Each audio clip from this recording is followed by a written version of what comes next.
Information minister کا کہنا ہے کہ آپ کی حکومت کے جو چیدہ لوگ تھے وہ بھی اور زرداری صاحب بھی، ان کے اوپر انہوں نے نام لے کر کہا ہے کہ وہ حیران کن انکشافات کرپشن کے سامنے آنے والے ہیں. تو وہ کیا حیران کن انکشافات ہیں؟ کچھ آپ تیار ہیں اس کے لیے؟ جی ہم نے حیران کن انکشافات سنے تھے جب شہباز شریف کو گرفتار کیا گیا تھا اکتوبر میں. 133 دن حراست میں رکھا اور پھر ہائی کورٹ کو لکھنا پڑا کہ یہ بدنیتی ہے.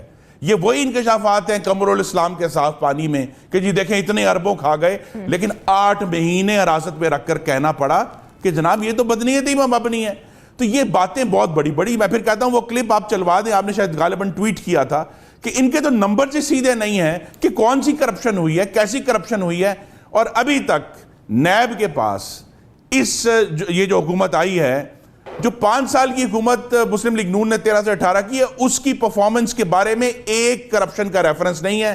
لیکن یہاں آپ ملک صاحب ذہن میں رکھیں بی آر ٹی پہ آلریڈی 40 ارب روپے جو ہے وہ اوور کاسٹ جا چکا ہے. اس کا حساب لینا پڑے گا. علی صاحب سے اس سے جواب لے لیتے ہیں. جو اسٹوڈنٹس نکلے ہیں وہاں بھی 2 ارب روپے کی کرپشن ہے، وہ بھی حساب لینا پڑے گا. کے پی کا احتساب کمیشن بند کیا، وہ بھی حساب لینا پڑے گا. اور ابھی جو دوائیوں کی قیمتیں بڑھائی ہیں اس میں کتنے کی کرپشن ہوئی ہے یہ بھی بتا دیں. جو ایل این جی کا جو کینسل کی اس میں کتنے ارب کی کرپشن ہوئی ہے وہ بھی بتا دیں. اور جو ٹیکس بریکس دی ہیں ابھی منی بجٹ میں، اس میں جو کرپشن ہوئی ہے وہ بھی بتا دیں.